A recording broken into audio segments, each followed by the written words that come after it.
Konnichiwa, ako si Tomodachi at ito ang buhay sa cruise ship. Tara na mga Tomodachi, samahan niyo po ako sa aking pamasyal mula Japan papunta sa iba't ibang parte ng mundo sakay sa nag-iisang kilalang cruise ship sa buong mundo. Kaya ano pang hinihintay nyo? Tara na mga Tomodachi, ikimasyo!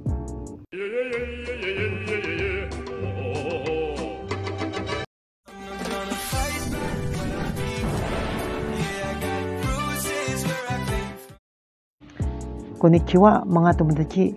Bali ito po yung huling araw namin dito sa Usanbashi sa may cruise terminal.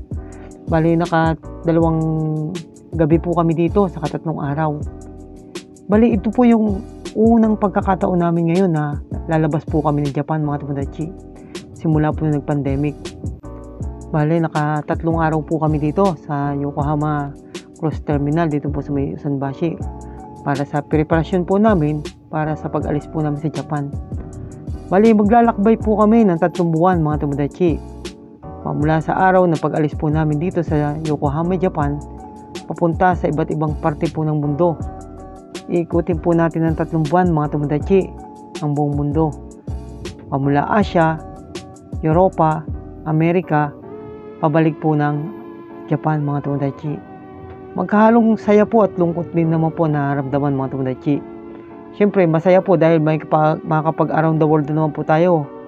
Makakapaglibot na naman po tayo sa buong mundo, mga Tomodachi. Malungkot dahil may iba na naman po natin ang Japan.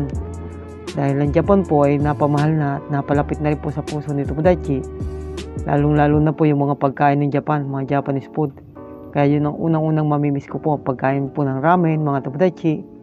At saka, ito rin nga pala maganda, mga Tomodachi, kapag nagtatrabaho ka sa isang barko o sa isang cruise ship. Katulad ng mga gitong bagay, pagpunta o pagta-travel sa ibang bansa, iikutin ang buong mundo. Kaya isa ito sa mga magandang benepisyo pagka nagtatrabaho ko sa barko o kaya sa isang cruise ship. Dahil makikita mo ang buong mundo ng libre, mga Tomodachi. Makakapag-cruising ka ng libre. Kaya naman, sinamantala na rin po ni Tomodachi ang paggala at paglabas dito sa Yokohama. Dahil ilang araw na lang po ang nalalabi namin dito, mga Tomodachi. Kaya naman, inakyat ko na rin po yung pinakatuktok po ng Usanbashi Hall. Bali, ito po yung lugar na kinatatayuan ko po ngayon, mga Tomodachi, kung saan kitang-kita po yung aming barko. Kaya naglakad-lakad na po ako dito sa ibabaw ng aming terminal.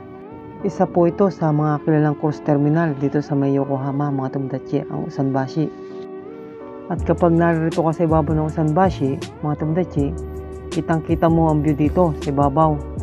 Kaya naman, wala na ako sinayang na oras upang makagala dito sa ibabaw ng Usanbashi Hall, mga Tomodachi.